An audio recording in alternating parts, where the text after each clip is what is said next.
This is OwlUp, where learning happens in minutes, not hours. For a deeper journey, explore all our courses at owlup.co. Now, let's dive in.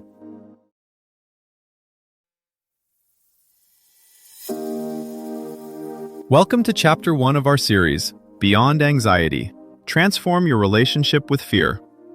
In this episode, titled, Understanding Your Anxiety, Friend Turned Foe, we'll explore how anxiety can actually serve a protective role in our lives, helping us navigate challenges and keep us safe. So, let's dive in and reframe the way we think about our anxiety. Right now, as you listen, your brain may be running its ancient threat system as if you're in danger, while you're just commuting or washing dishes. Here's the twist. The very alarm that once kept humans alive might now be quietly reshaping your entire day. Maybe you've noticed it. Your heart jumps when your phone dings. Your shoulders tense before a meeting. Your mind fast-forwards to disaster while you're just trying to sleep. None of this feels dramatic enough to count as a panic attack, but it quietly drains your energy, narrows your choices, and makes ordinary life feel like walking through a hallway lined with tripwires. Anxiety isn't only those big, cinematic moments of terror.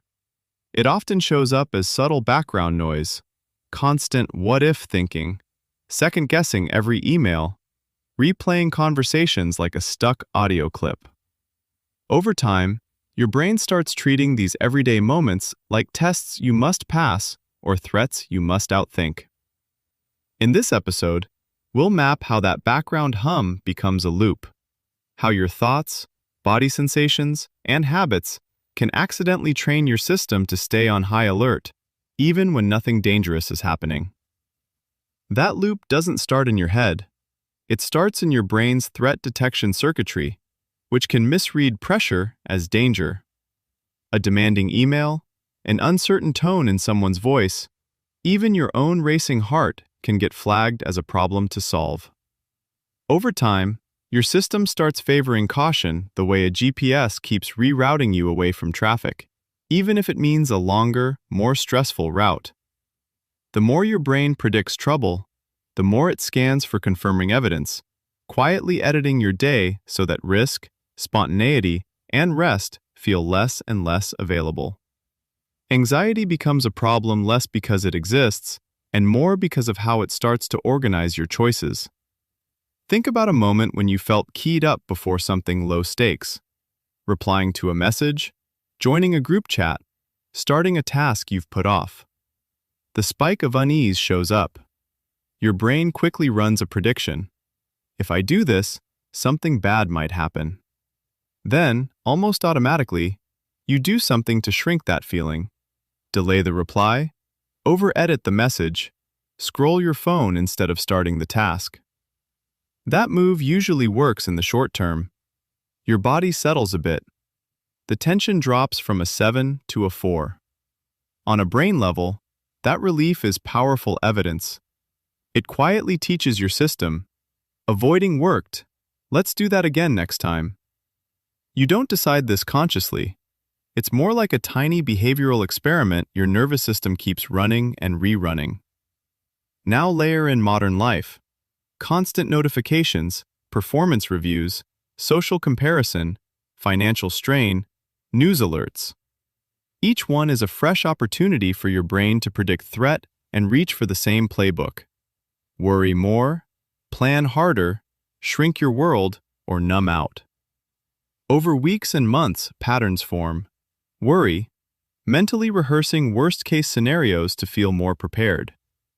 Checking, rereading, seeking reassurance, tracking others' reactions. Avoiding, skipping situations, conversations, or risks that feel edgy. Numbing, using work, food, substances, or screens to blunt the noise. These responses aren't random. They're attempts at self-protection.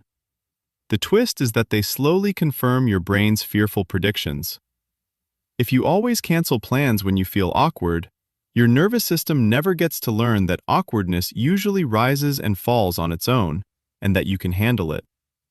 Biology stacks the deck too.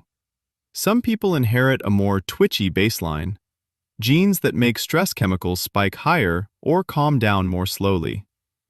Early experiences matter as well. Growing up around criticism, chaos, or unpredictability can tune your system to expect threat and over-prepare for it. By adulthood, this can look like a personality trait. I'm just like this, when it's partly a learned adaptation. The hopeful piece? Loops can be rewired. Short, repeated exercises that gently lean toward what you fear, rather than away from it, can teach the brain new predictions. In clinical studies, even brief, structured exposure practices have been shown to dial down overreactions in key fear circuits over time. Daily mindfulness practice, even in 10-minute doses, can help you notice the first sparks of the loop before it becomes a full blaze, and let sensations and thoughts move through without instantly reacting. In other words, the goal isn't to delete anxiety, but to change the relationship between the first flicker of unease and what you do next. Think about a workday where 3 small things happen. Your manager's tone is flat in a chat, a friend leaves your message on read, and your heart skips a beat after coffee. None of these events are dramatic on their own, but your mind quietly starts stitching them into a story. I messed up. People are pulling away. Something is wrong with me. The story feels so convincing that you act as if it's true, typing slower, censoring yourself, keeping your camera off, staying vague with your friend. By evening, you feel oddly disconnected and on edge, which seems to confirm the story your mind started telling that morning. Or consider social plans. You agree to go, feel a flicker of unease, then send a last-minute, "So tired, rain check?" text. Relief arrives fast, but now your brain has one more data point that canceling kept you safe, and one less experience of noticing nerves, going anyway, and discovering how the night actually unfolds. Soon, your phone might notice subtle shifts in your breathing or typing speed before you do, and quietly suggest a 2-minute reset, the way maps reroute you around traffic. Clinics are testing medicines and therapies that temporarily loosen rigid fear patterns so new learning sticks better. Workplaces may be nudged by policy and culture to treat mental strain like a sprained ankle. Expected, treatable, and not a moral failing or private shame. You don't have to fix everything at once. You're learning to read your own signals. Over the next episodes, we'll explore tiny experiments that nudge your brain towards safety, the way dimmer switches soften a bright room. Your challenge this week: notice one moment of tension each day and simply label it, without changing a thing yet. This was OwlUp, your daily step forward. To keep learning with structured courses and more insights, go to owlup.co. Until tomorrow!